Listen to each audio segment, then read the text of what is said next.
Academic classes में आपका स्वागत है। मैं कमरान अकमल। आज के इस वीडियो में जो हम डिस्कस करने जा रहे हैं वह है बिहार स्पेशल। जो क्राउन बुक से जो भी इम्पोर्टेंट एमसीक्यूज़ है बिहार के इतिहास से रिलेटेड उसको हम डिस्कस कर रहे हैं। और इस वीडियो में हम आधुनिक बिहार के बारे में हम डिस्कस करेंगे और उसमें भी civil rebellion and tribal uprisings जो बिहार में हुए हैं उन तमाम चीज़ों से रिलेटेड जो भी इम्पोर्टेंट एमसीक्यूज़ है उसको हम डिस्कस करेंगे। इसी के साथ साथ इस वीडियो का पीडीएफ आप मेरे Telegram link Kamran academic classes से भी जाके डाउनलोड कर सकते हैं। शुरू करते हैं। आज का सबसे पहला जो क्वेश्चन है वो ये है, which of the following is not related to Wahabi movement. इसमें से किनका एसोसिएशन जो है वो वहाबी मोमेंट के साथ नहीं है। तो इसका जो करेक्ट आंसर है वह है ऑप्शन डी, बिरसा मुंडा। अगर हम बिरसा मुंडा के बारे में बात करते हैं तो मुंडा अपराइजिंग से उनका एसोसिएशन था।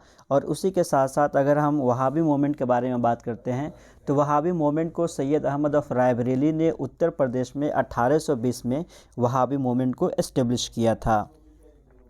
Question number 2, in which year Wahhabi moment was started. Wahhabi moment की शुरुआत कब हुआ। तो इसका जो करेक्ट आंसर है वह है ऑप्शन ए, 1820 में उत्तर प्रदेश में। बेसिकली इसका जो मेन पर्पस था वो ये था कि purification of Islam and to return to simplicity of the religion, के इस्लाम को प्यूरिफाई करना है और उसी के साथ साथ सिंपलेस्ट फॉर्म में उसको फॉलो करना है। तो ये सारी चीज़ें थी और ये भी एक रिफॉर्म मूवमेंट था जो वहाबी मूवमेंट का फॉर्म में हमें देखने को मिलता है। Question number 3, which of the following was were the centre for the Wahhabi movement. इसमें से कौन जो था वो वहाबी मूवमेंट का मेन केंद्र था, सेंटर था। तो इसका जो करेक्ट आंसर हो जाएगा, अगर बिहार के कंटेक्स्ट में बात करते हैं तो पटना एंड सिताना बोथ है। तो इसका जो करेक्ट आंसर हो जाएगा वह है option C A and B दोनों। Question number 4, which of the following statements is or not true. इसमें से कौन सा स्टेटमेंट है जो सही नहीं है। तो इसका जो करेक्ट आंसर है वह है option B, Wahabi movement was only based around NWFP, North West Frontier Province था। क्या वो सिर्फ वहीं पे केंद्रित था या उसके अलावा भी कहीं था। तो ये ऐसा नहीं है, बल्कि वहाबी मूवमेंट हिंदुस्तान के अलग अलग हिस्सों में भी आया, पटना और सिताना में भी हम लोग ऊपर देख चुके हैं। तो इसका जो करेक्ट आंसर हो जाएगा वह है ऑप्शन बी, और ऑप्शन बी जो है वो सही नहीं है। Question number 5, what was the reason for Kol uprising. Kol uprising आने का मेन रीज़न क्या था। तो क्वेश्चन नंबर 5 का अगर हम बात करते हैं जो करेक्ट आंसर है वह है transfer of their lands to outsider. जो वहाँ के लोग रह रहे थे उनकी ज़मीनों को ज़मीन दूसरों को दे दी जा रही थी। और ख़ास तौर से ये जो जिस इलाके में था उसका नाम है छोटा नागपुर। तो ये छोटा नागपुर जो झारखंड का काफ़ी अहम एरिया माना जाता है और वहाँ पे कोयले वगैरह के खान वगैरह है सब, तो काफ़ी इम्पोर्टेंट है वो। Question number 6, who led the Kol revolt. Kol revolt को किसने लीड किया। तो क्वेश्चन नंबर 6 के बारे में अगर हम बात करते हैं तो इसका जो करेक्ट आंसर हो जाएगा वह है ऑप्शन ए, बुद्धू भगत। अब मेन जो है वही है, लेकिन उनके साथ साथ गंगा नारायण ने भी पार्टिसिपेट किया था। और इसकी जो शुरुआत हुई थी वो 1831 से 32 के दरमियान में इसकी शुरुआत हुई थी। Question number 7, who led the Bhumij revolt. Bhumij revolt जो है उसको लीड करने वाले कौन थे, उसके मुख्य किरदार या मुख्य रोल अदा करने वाले कौन थे। तो क्वेश्चन नंबर 7 का जो करेक्ट आंसर है वह है गंगा नारायण। तो option A is the correct answer. और इसी के साथ साथ अगर हम बात करते हैं 1832-33 में इसकी शुरुआत हुई थी। Question number 8, who among the following participated in the revolt of ताना भगत। ताना भगत मूवमेंट जो चला उसमें इसमें से कौन सा ट्राइब है जिसने पार्टिसिपेट किया था। तो इसका जो करेक्ट आंसर है वह है ऑप्शन डी, ओराव ट्राइब्स वाले ने ओराव ट्राइब्स वाले उसमें पार्टिसिपेट किए थे। तो क्वेश्चन नंबर 8 का जो करेक्ट आंसर है वह है D.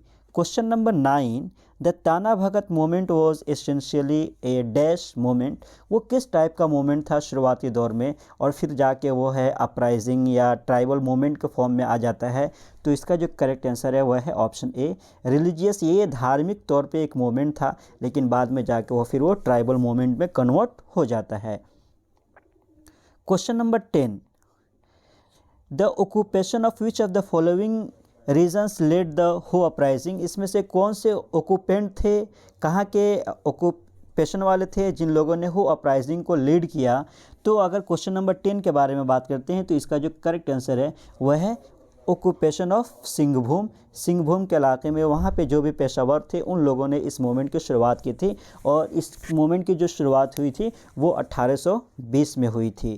Question number 11, in which year the Kol uprising began, Kol uprising की शुरुआत कब हुई? तो जैसा ऊपर हम लोग बात किए थे, बुद्धू भगत उसके मेन लीडर थे, और नारायण सिंह भी बाद में जाके ज्वाइन कर लिए थे। तो इसका जो करेक्ट आंसर है वह है 1831। Question number 12, who among the following was the leader of Hut tribal movement, Hut tribal movement का मेन लीडर कौन थे? तो क्वेश्चन नंबर 12 का जो करेक्ट आंसर है वह है राजा प्रहाट जो थे उसके मेन लीडर थे। तो इसका जो करेक्ट आंसर हो जाएगा वह है option A. Question number 13, in which year Bhumij revolt started, Bhumij revolt की शुरुआत कब हुई? तो क्वेश्चन नंबर 13 का जो करेक्ट आंसर है वह है 1832, यानी option B is the correct answer. Question number 14, which of the following was the reason for Munda revolt, Munda revolt होने का मेन रीज़न क्या होता है? तो क्वेश्चन नंबर 14 के बारे में अगर हम बात करते हैं तो इसका जो करेक्ट आंसर है वह है फॉरेस्ट राइट के लिए ये लड़ाई हुई थी। और इसके जो मेन अगर हम बात करते हैं कि मुख्य जो रोल है वह है बिरसा मुंडा का, और बिरसा मुंडा को आज भी बहुत बेहतर तरीके से याद किया जाता है, और वो सब के सब मुंडा ट्राइब से एसोसिएट थे। Question number 15, the term Ulgulan means, Ulgulan मतलब क्या होता है? तो उलगुलान का बेसिक जो मतलब है वह है रिबिलियन, यानी कि किसी के खिलाफ विद्रोह करना, बगावत करना। तो उलगुलान मतलब होता है रिबिलियन। और ये भी कहा जाता है कहीं कहीं पे जो है मुंडा जो मोमेंट हुआ था उसको उलगुलान मोमेंट से भी जाना जाता है। Question number 16, What was created by the British to pacify the Santhal uprising, Santhal uprising को शांत करने के लिए क्या किया गया? ब्रिटिशर्स ने कौन से रास्ते इख्तियार किए? तो क्वेश्चन नंबर 16 के बारे में अगर हम बात करते हैं तो created by the British to pacify the what, क्या किया गया? तो इसके बारे में अगर हम बात करते हैं कि वहाँ पे एक और परगना को इस्टेब्लिश किया गया, तो जो था संथाल परगना, उनके ही इससे बना दिया गया। Question number 17, which of the following regions was mainly affected by Santhal uprising, Santhal uprising के ज़रिए से मेनली सबसे ज़्यादा अफेक्ट होने वाला रीज़न कौन था? तो क्वेश्चन नंबर 17 का जो करेक्ट आंसर है वह है Rajmahal hills, option A is the correct answer. Question number 18, the reason of Bhumij revolt was, Bhumij revolt का मेन मुख्य रीज़न क्या था, मुख्य कारण क्या था? तो क्वेश्चन नंबर 18 का जो करेक्ट आंसर है वह है ऑप्शन बी, यानी land revenue policy of the Britishers, Britishers जो टैक्स लेने का रेवेन्यू को उन लोगों ने अडॉप्ट किया था उससे लेकर काफ़ी लोगों की आपत्ति थी। तो इसका जो करेक्ट आंसर हो जाएगा वह है option B. Question number 19, Santhal uprising was led by, Santhal uprising के मेन लीडर कौन थे?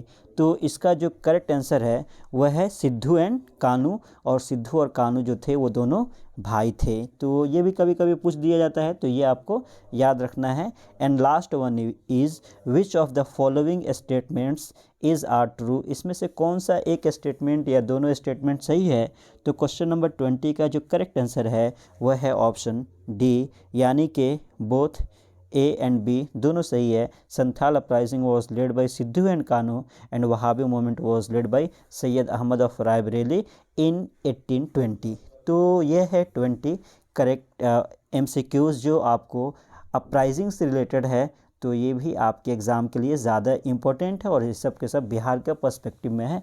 और इसी के साथ साथ और भी जो वीडियोज़ है उसको हम अपडेट करते रहेंगे, ताकि और आप इसी तरह का मज़ीद अपडेट पाने के लिए मेरे यूट्यूब चैनल से जुड़े रहिए। Once again thank you so much.